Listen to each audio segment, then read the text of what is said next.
Hi everyone, I'm Lenny Pinna. And I'm Bonnie Diczhazy. And together we are Ecclesia Arts. At our last update, we informed you that we would be starting a new series, dramatic readings of my plays, starting with my one-act plays. Yes. And so here we are, ready to give you the first dramatic reading of a play called Tadoo Today, a tiny play, which I had written in 1985 when I was 26 years old. I was living in New York City at the time, and I was studying playwriting at the Ensemble Studio Theater in New York City.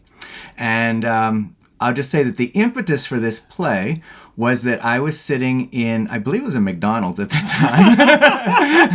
time. And you know how you overhear snippet of conversation? And I happened to hear this snippet of conversation and looked over and saw this middle-aged couple. And so it caused me to think, and I went home and wrote this little play.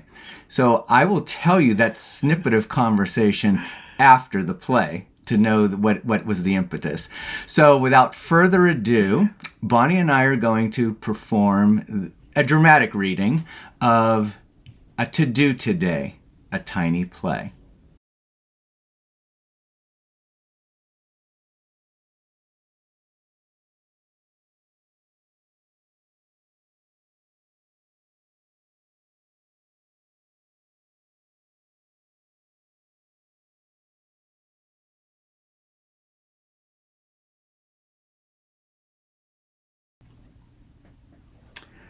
At Rise, a man in his late 50s is sitting at a table for two in a New York deli restaurant.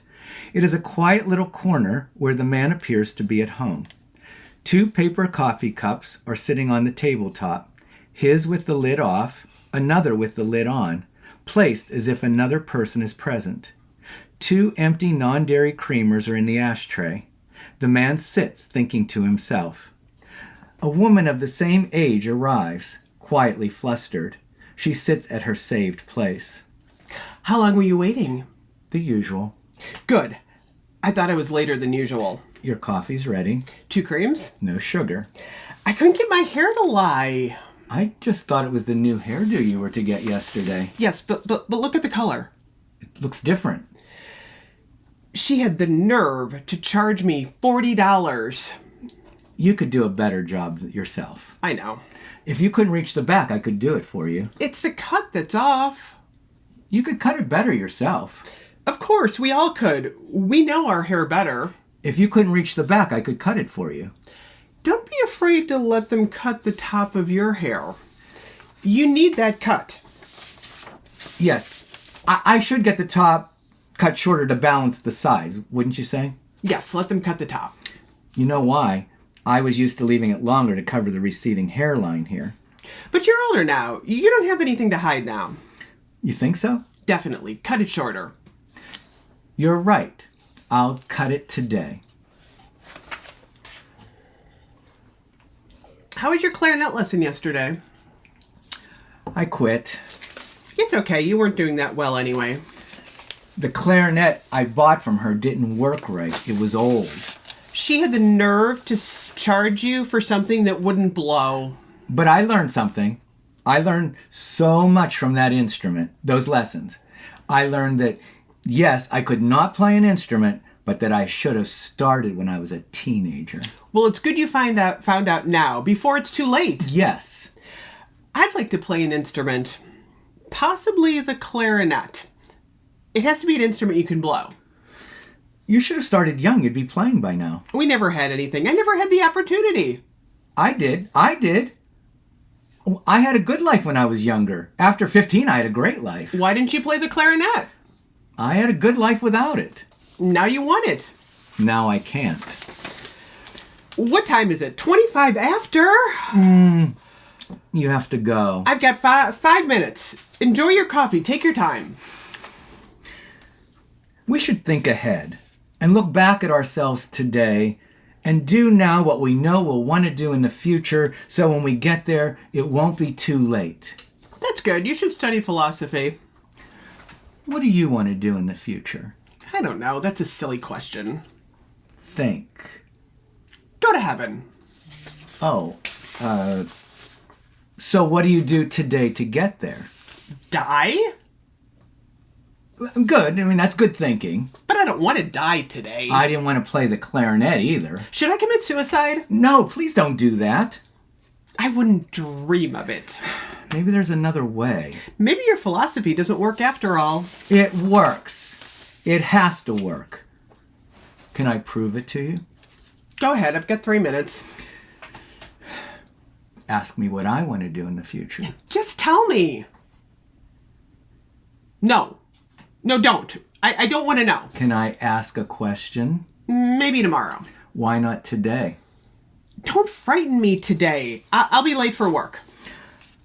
I'm not a teenager anymore. Please.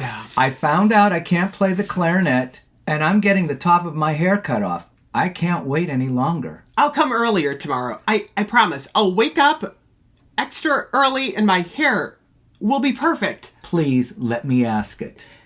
How can you expect me to answer when I've only got 2 minutes? It's been 5 years he's gone. It was only yesterday for me.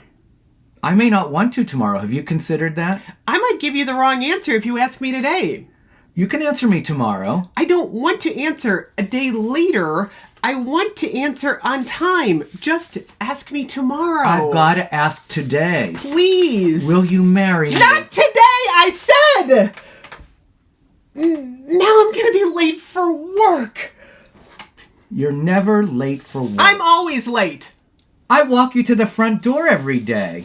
But I have to go to the ladies' room and fix my hair first. Will you quit worrying about your hair? I can't help it. It's all I've got left.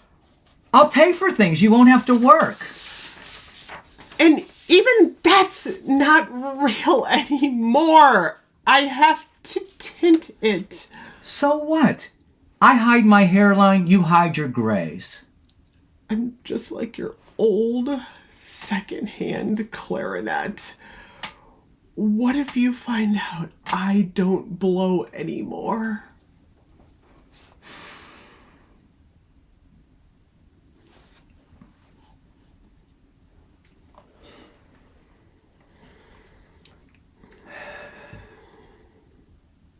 I should have done it when I was younger. You said you had a good life without it. I had to prove it. I'll come early tomorrow. I promise. What time is it? You'll be late. Have you finished your coffee? Yes, it should be time now. Almost.